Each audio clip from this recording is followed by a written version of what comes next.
La double chance de l'équipe 1 au match nul. Mais bon, les amis, il faut savoir qu'Aston Villa est très solide à domicile et perd rarement devant son public. Nottingham Forest affiche de grosses difficultés en déplacement cette saison et Villa a pris 2 points lors des 4 de ses 5 derniers matchs. Le nul reste possible, mais une défaite à domicile serait pour moi très surprenante. Voilà pourquoi on pourrait partir sur la double chance de l'équipe 1 au match nul. Brighton contre Burnley, 2 buts dans les matchs. Brighton joue un football très offensif et se crée beaucoup d'occasions à domicile. Burnley possède l'une des défenses les plus friables du championnat à l'extérieur. D'ailleurs, les 5 derniers matchs de Brighton ont dépassé 2 buts. Même un match moyen devrait offrir au moins 2 buts dans ces matchs.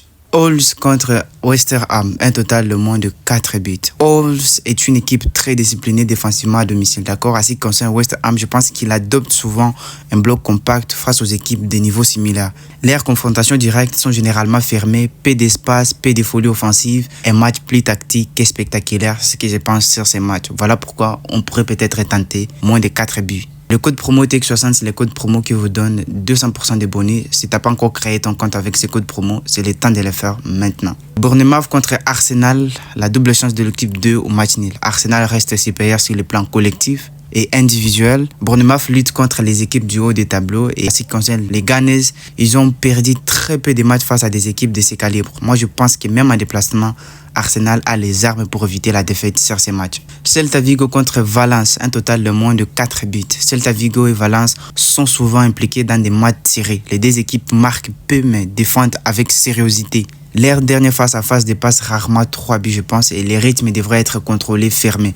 Un scénario sans avalanche offensive. Donc, je pense, les amis, je ne sais pas ce que vous en dites, mais dites-moi en espace commentaire ce que vous en pensez sur mes événements. Osasuna contre Athletic de Bilbao, les deux équipes ne vont pas marquer. En tout cas, moi, je pense que les deux équipes, ça ne va pas marquer. Il faut savoir que Osasuna est très solide à domicile, mais peu prolifique offensivement. À ce qui concerne Bilbao, il voyage bien défensivement et encaisse peu. Donc, moi, je pense que les deux équipes privilègent l'équilibre plutôt que le spectacle. Un clean sheet d'un côté est très probable. Match rugueux, pas un festival, donc les deux équipes, ça ne va pas marquer. Elle contre Villarreal, la double chance de l'équipe 2 au match nul. Elle souffre face aux équipes mieux organisées et Villarreal possède plus d'expérience et une meilleure qualité technique. Même à l'extérieur, le sous-marin jaune sait gérer ce type de match. La défaite serait une contre-performance, donc je pense sécurité avant tout. La double chance de l'équipe 2 au match nul. Espagnol contre Barcelone. Ici, je crois qu'il y aura au moins plus de 2 buts. Ça, c'est très probable. Les Barçais marquent régulièrement, même à l'extérieur. Espagnol trouve aussi souvent des chemins de filet à domicile.